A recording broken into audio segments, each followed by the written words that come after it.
విఖ్యాత time magazine ఏటా ప్రకటించే పర్సన్ ఆఫ్ ద ఇయర్ ఎంపిక ప్రక్రియలో భాగంగా నిర్వహించిన ఆన్లైన్ పోల్లో ప్రధాని నరేంద్ర మోదీ అగ్రస్థానంలో నిలిచారు.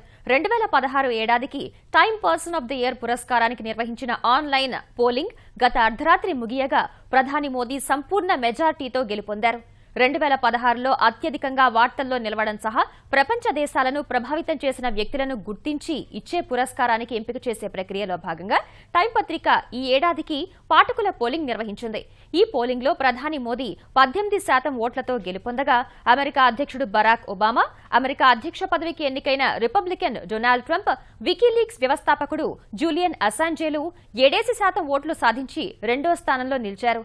ఈ పోలింగ్లో అమెరికా అధ్యక్ష ఎన్నికల్లో పోటీ చేసి ఓడిపోయిన డెమోక్రాట్ హిల్లరీ క్లింటన్ కు 4% ఓట్లొస్తే ఫేస్బుక్ సహ వ్యవస్థాపకుడు మార్క్ జుకర్బర్గ్ కు 2% ఓట్లు దక్కాయి. అయితే తుది విజేతను మాత్రం టైమ్ మ్యాగజైన్ సంపాదక బృందం ఈ వారం చివర్లో ప్రకటించనుంది.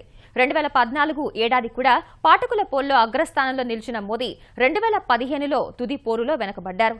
గత ఏడాది German chancellor Angela Merkel person of the year award అందుకున్నారు.